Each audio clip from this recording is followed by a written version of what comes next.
Hello, good evening. This is UTV Live. Tonight at 6, the Health Minister resigns. UUP leader John Burrows says he'll appoint Mike Nesbitt's successor tomorrow, and he denies a rift within his party. The executive of the party is completely behind me. Our councillors are behind me. The grandees of the party are behind me. The party management board are behind me, and the members are behind me. We have a cohesive team.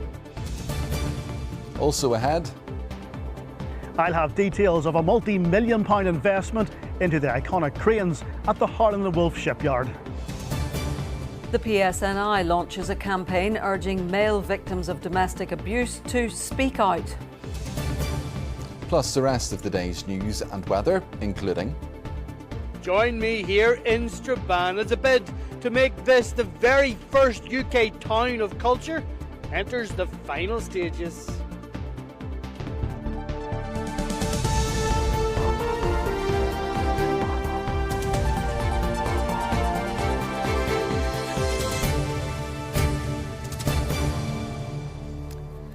The UUP leader, John Burrows, says he'll appoint a new health minister tomorrow following the shock resignation of Mike Nesbitt from the post last night.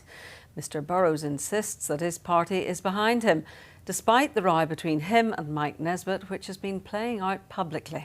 The fallout is over John Burrows' public support for a campaign to keep some surgery at Causeway Hospital, while its removal was under consideration by the minister. In his resignation letter, Mike Nesbitt has accused Mr Burrows of creating a red line over the issue. Here's our political correspondent, Vicky Hawthorne. John Burrows has been Ulster Unionist Party leader for a little more than 6 months. In that time, MLA Doug Beattie has left the party, and now Mike Nesbitt has resigned as Health Minister. Mr Burrows denies he has a problem. I have a cohesive party, and the media have played this out numerous times. The executive of the party is completely behind me. Our councillors are behind me. The grandees of the party are behind me. The party management board are behind me, and the members are behind me. However, as one of his MLAs watched on, Mr Burrows did not say his assembly team were behind him. It's widely known he does not have a good relationship with the majority of UUP MLAs. And the resignation last night of Mike Nesbitt as Health Minister has exposed that spectacularly to the public. In his resignation letter posted on social media, Mike Nesbitt was scathing about the party leader. He wrote, "I am not the sort of minister who is happy to discover the leader's view of issues under my purview by having to monitor the media." Mr Nesbitt was referring to comments John Burrows made at a public meeting last week when he said he wanted emergency general surgery to remain at Causeway Hospital in Coleraine, despite a recommendation from the Trust that it should be removed. I do not agree with it, and I will never agree with it. With no minister in post, the chair of Stormont's Health Committee has called for an urgent meeting. A new minister will have to read themselves into the brief, but there are also many decisions affecting Causeway and other areas of service that we need to know how they're going to be made, if they're going to be made based on clinical decisions and not the narrow interests of the Ulster Unionist Party. All the political parties have wished Mike Nesbitt well and paid tribute to his work, but the public fallout within the UUP is being viewed as a mess. If the Ulster Unionist Party are in a position where they cannot nominate, where they cannot find agreement on a candidate to nominate amongst their number, then I will nominate. The Democratic Unionist Party will nominate should the vacancy continue beyond the 7 days. It's chaotic, to say the least, and Mike and I have disagreed at committee, in the Assembly chamber on many occasions, but I think his position, as he said, was untenable given his party leader was speaking out against decisions that he was possibly going to make in the near future. The events of the past 12 to 24 hours have frankly been shambolic, and they, I think, will probably communicate to a lot of people in Northern Ireland, my God, does this place work at all? Can Stormont deliver anything approaching sensible governance? John Burrows would not be drawn today on who he will appoint as the next health minister. He has said he will confirm that tomorrow, but with a divided Assembly team, his choices may be limited. Vicky Hawthorne, UTV Live. Well, health bodies have acknowledged Mike Nesbitt's contribution to health service reform and say that work must continue. His successor will face the same financial challenges, including making pay awards. And as we've heard, senior officials will appear before an emergency meeting of Stormont's Health Committee tomorrow. Well, here's our health correspondent, Deborah McAleese. 5 months ago, he was clear about his limits. I would rather walk, resign and step away than become some sort of lapdog or functionary for a political party. Last night, those limits were reached. Mike Nesbitt's resignation followed a clash with Ulster Unionist leader John Burrows over moving emergency general surgery from Causeway to Antrim. The Trust says that keeping it at both hospitals is no longer sustainable. But today, John Burrows stood firm on his position. Because a proposal is made by a trust under the reform banner doesn't mean it's right, doesn't mean it's evidence-based, doesn't mean that I can be persuaded of it. For campaigners fighting to keep the service, the Minister's departure has brought renewed hope. We're very much focused in SOS Causeway Hospital on retaining emergency surgery within Causeway, and we would hope that that will be the outcome at some point moving forward. We cannot continue to provide emergency general surgery across both our acute sites. Reforming the health service has always meant difficult decisions about where care is delivered. The concern now is what this dispute says about the ability to make those decisions. There is a real fear that every time we try to transform, every time we try to make a change, that it is going to be blocked by local issues and the issues that we're now all too familiar with. Mike Nesbitt's resignation comes at a critical time. Winter is approaching, pay remains unresolved, and key legislation is unfinished. Now there are fears that wider health reform could stall. We need to be, as a country, we need to be mature enough to make difficult decisions, and they should not be political decisions. Any decisions about healthcare should be based on best available evidence about what would give patients the best outcomes and what would give communities the best outcomes. And reform isn't the only problem waiting for a new minister. And we've seen BMA consultants and residents and specialty doctors engaged in strike action. Last week, Mike Nesbitt warned of further strike action by doctors and nurses if this year's pay award wasn't delivered. We are heading towards a very bad place. Today, that warning moved a step closer. Year on year that has happened, that we have had to say to our nurses, well, everybody else gets their pay but you won't be getting it. So we have, through our board and our council, we have agreed to ballot members for industrial action up to and including strike. Mike Nesbitt leaves behind unfinished reform and a question for his successor. What happens when clinical judgment and politics collide? Well, both Deborah and Vicky join me now. Vicky, turning to you first, I think the question everyone's asking tonight is who will be the next health minister? Paul, as I suggested in my report, John Burrows doesn't have a huge number of people to choose from for this job. He was asked several times himself today whether he would rule himself out as being the next health minister. He didn't do that. And we've heard he'll tell us tomorrow. Some of the names that are being mentioned: Robbie Butler, Steve Aiken, Diana Armstrong, the deputy leader. The issue is, if he gives it to one of those people, they leave behind potentially another job. So Steve Aiken is deputy speaker at the Assembly, so there's a domino effect in another job that would need filled. The other question is, who wants this massive job in an election year when a lot of MLAs just want to focus on keeping their seats? Well, Deborah, some of those MLAs will be recalled tomorrow for that Stormont committee, the health committee. What is the purpose of that? Well, Paul, look, first and foremost, they're going to be looking for reassurances about continuity. This is an extremely difficult time for the health service. You've got the waiting list issues, workforce pressures, pay dispute, and of course winter is approaching. Also, there's important legislation is being progressed. So committee members will be wanting to know, well, what happens to that now? And crucially, whether that wider programme of health reform remains on track. And of course, they'll also be wanting clarity around Causeway itself and what happens next with emergency general surgery there. This all against the backdrop of essentially glowing tributes today for Mike Nesbitt. Yes, absolutely, and particularly from within health and social care. But look, this goes far beyond support for Mike Nesbitt personally. There is real concern about what his resignation says about the ability to deliver difficult reform here. Now, I've also seen a very significant letter sent to Mike Nesbitt the day before his resignation, and it's from the Consultant General Surgeons in the Northern Health Trust. Now, in that letter, they said that they unanimously support moving emergency general surgery to Antrim, and they warn that failure to do so poses a direct threat to the long-term safety and sustainability of the service. And in that letter, they expressed deep concern at John Burrows' opposition to the plans. So the row is clearly now not just simply about Mike Nesbitt's resignation. There's now a very clear clinical warning about what could happen if the proposed changes don't go ahead. OK, back to the politics.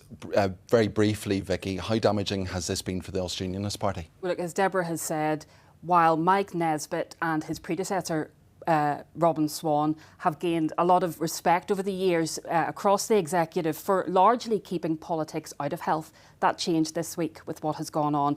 And the difficulty here is this is a row within a political party. It's not two different political parties rowing over health issues. John Burrows has clearly ruffled feathers within his Assembly grip. Going from that press conference today, though, he's undeterred, unrelenting, but he cannot afford in an election year for any more rows like this. There we'll leave it. Vicky Hawthorne and Deborah McAleese, thank you both very much indeed. And moving on now. Well, it's hard to miss the two cranes at the Harland and Wolff shipyard. The towering yellow silhouettes dominate the Belfast skyline. Ahead of shipbuilding returning to the yard in the coming months, with the construction of 3 Royal Navy ships, the cranes are getting a multi-million-pound refurbishment. Our economics correspondent Jordan Moats has been finding out more.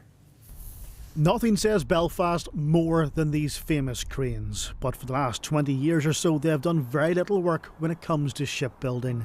But that will change in the coming months as 3 Royal Navy support ships are set to be constructed by Harland and Wolff. But to do that, the cranes need a refurb and brought up to scratch. So we're investing £98.5 million into this site in Belfast, and part of that will be £3.1 million into these cranes. So it's bringing these cranes back into life and being used for what their true purpose is, and that is shipbuilding. In the bigger picture, you'll see 2 FSS ships in the dock at one time, so you can have one side filled with water to allow float out of ship 1, and then ship 2 could be built in the second half of the dry dock. The Anvil Point was the last ship to take to the seas from this shipyard in 2003. You can see yourself, very little has changed in the area since then. For those of you who don't know, these iconic Belfast cranes do have names. The one we're currently on is called Samson. It's the one closest to the sea. The other one at the far end of the shipyard is called Goliath. It's the one closest to Belfast city centre. It's the original one built in 1969. Now, when these cranes are fully operational, they should be able to hold the equivalent of 4 jumbo jets. That's more than 800 tonnes. The cab where the crane operators work from has been largely unused for 2 decades now, and the walkways along the top of both cranes need updated, with work already well underway. Goliath, it has one of the engines stripped out of it. It's currently in England, and Samson will follow after that. So full engine overhaul, replacement, refurbishment of oil and water pumps. There's other secondary steel work in these replaced, like handrails, walkways, some minor electrical works, catenary cables that need replaced. So there's a lot of work that's going on as part of that 3.1 million. As part of the overhaul, the cranes will also get a paint job, and yes, the famous colour yellow will remain. Jordan Moats, UTV Live. A service which provides support for men experiencing domestic abuse says newly released police figures are just the tip of the iceberg. The PSNI has launched a campaign which aims to get more men to report crimes. Stuart Robson's report begins with examples of what one charity says men have faced. It can be physical violence, men being stabbed, men being hit with hammers, beds being set on fire, right through to emotional and psychological abuse. The lived experiences of male survivors are stories which often go unheard. Domestic abuse of men can take many forms. Now the PSNI has launched a new campaign in a bid to encourage more male victims to come forward. There's sort of an impression in society that domestic abuse has to involve physical violence, and the victim has to be a female. And this campaign is about challenging that stereotype. Between April last year and March this year, police recorded more than 5,800 domestic abuse crimes against men in Northern Ireland. Those reports accounted for just under a third of all domestic abuse crimes during the same period. Meanwhile, just under a fifth of those saw justice through the criminal process. Figures that may just be scratching the surface. The statistics are a tip of an iceberg. I think there will still be a lot of people who will say, well, why doesn't he just leave? And that same thing would be said about women as well, of course, but it completely ignores the complexity of domestic abuse. Next month marks 4 years since the PSNI launched its action plan to tackle violence against women and girls, a commitment today that all voices will be listened to, regardless of gender. Kerry Baxter's charity says men need a dedicated refuge in times of need. One man I can remember speaking to, I think it was 7 months, he spent living in a tent in the middle of a forest. Another man, a number of months, a different car park every night around Belfast. A homeless shelter is not a place for a man that's escaping abuse and suffering with his mental health. A call now for men to report and speak up to help not just themselves but others too. Stuart Robson, UTV Live, Belfast. Crime Stoppers is offering a reward of up to £20,000 for information about the murder of Marion Beattie. The 18-year-old's body was found at the bottom of a quarry near Ochnacloy in County Tyrone in 1973. Last month, a man was arrested on suspicion of her murder. The PSNI has confirmed that he has been released unconditionally following inquiries. Families bereaved in the Creeshla disaster say they're disappointed that an appeal against development plans for a site adjacent to the scene of the tragedy has been delayed until November. 10 people were killed in an explosion at a filling station in the Donegal village in 2022. Families have objected to proposals to build a new shop and forecourt. For 60 years, the Disasters Emergency Committee has connected us with war-torn, disaster-struck communities all around the world and closer to home. It launched its first television appeal in August 1966. Since then, it has raised more than £2.5 billion through 80 appeals. Well, on World Humanitarian Day, Jordan Muir has been looking back at the organisation's work. The first TV appeal for the Disasters Emergency Committee came after an earthquake in eastern Turkey in 1966. The BBC and ITV both ran appeals, raising the equivalent of more than £10 million in today's money. The DEC system is unique because it actually gives the aid agencies access to broadcasters' airtime in a way that no other organisation can. One of the DEC's early appeals in the 1960s was for war victims in Nigeria. Mike Aronson was a young aid worker on the ground. I went as a relief worker. It was an extremely powerful, life-changing experience, really, for me. I think people are just compassionate and generous and want to be offered a safe, reliable way of doing good. And that's what the DEC provides. Throughout the years, the DEC has impartially supported communities impacted by man-made disasters like war and natural disasters. Among the largest of those was on Boxing Day in 2004, when an earthquake off the coast of Indonesia caused a tsunami which hit 7 countries. Madara Heriarachi was visiting family in Sri Lanka at the time. She now works for the DEC. As the hours went by, the true picture emerged, and just the sheer devastation at the time. There was rescue efforts coming in, so the scale was huge. Any donation you're able to give is hugely appreciated. More recently, events like the Concert for Ukraine, broadcast on ITV following the escalation of the conflict in 2022, played a part in the overall success of the appeal. And in 2024, the DEC began its appeal to help people suffering the consequences of the conflict in the Middle East. And just last month, the DEC began its 80th appeal after the earthquake in Venezuela. In just 2 days, the public raised almost £9 million. Millions of lives changed forever in just moments. 60 years, 80 appeals. The DEC has for decades provided a generous public with a way to help people in their hour of greatest need. Jordan Moore, UTV Live.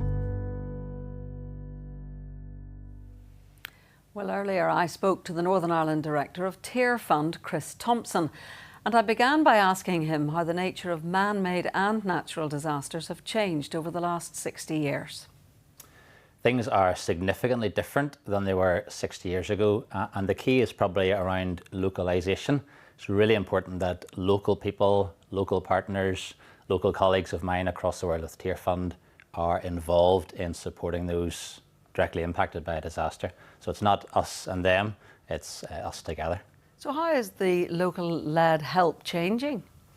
It changes because we organisations like Tear Fund and others work hand in hand with local agencies and local partners. So gone are the days of people here travelling or just sending money and washing their hands of it, but actually working hand in hand directly with local people and local partners, very often living in or close to the communities directly affected, and that gives a real sense of ownership and legitimacy to the support that we provide. So what would you say that the biggest lesson the DEC has learned over the last 60 years? I think for me in Northern Ireland, there's a lesson around unity. The fact that 15 of the key agencies who maybe from the outside look like they're in competition can work together, and in a polarised and divided world, actually that's a good news story. Working together with shared values, human dignity, compassion, good local development practice, I think that's worth celebrating. Chris Thompson, thank you very much. Now, what springs to mind when you think of culture and Strabane? For some, it's singer-songwriter Paul Brady. For others, it might be your favourite Hugo Duncan. But there's so much more which has put Strabane in contention to become the UK's very first town of culture in 2028. Well, let's cross live now to Strabane, where we can join our Northwest correspondent, Gareth Wilkinson. Gareth. Well, you join me here at Strabane's landmark, the Tinnies. They are perhaps the most famous musical family in this area, and these giant figures represent cultural connections in this place, something Strabane really wants to showcase on an even grander scale. Momentum is beginning to build behind this bid to become a town of culture. Derry, Londonderry's successful UK City of Culture bid made history, turning 2013 into an unforgettable year.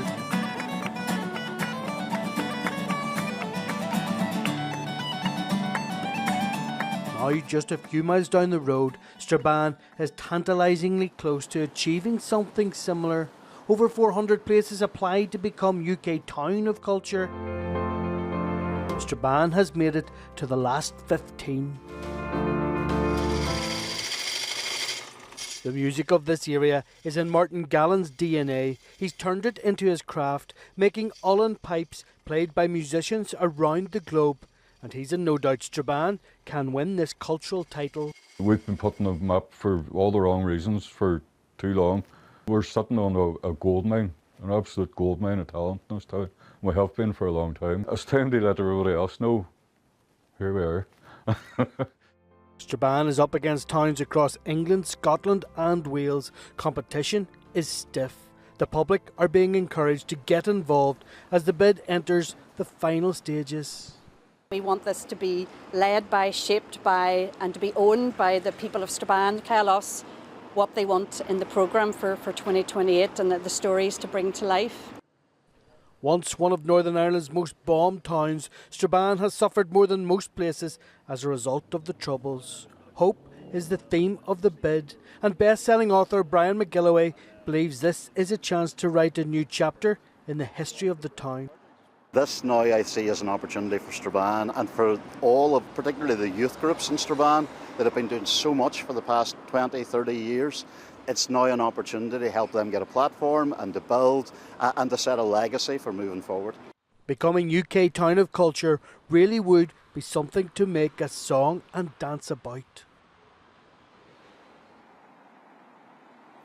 Well, for this bid to be successful, everybody needs to be in harmony, much like these guys. Final submissions will be made in November, with a winner expected to be announced in the springtime of next year. Good luck, Strabane.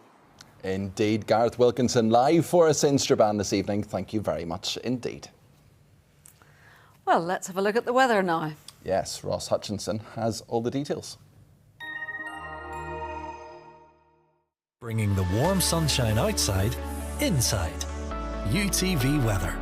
Sponsored by the Grande Rona R290 heat pump.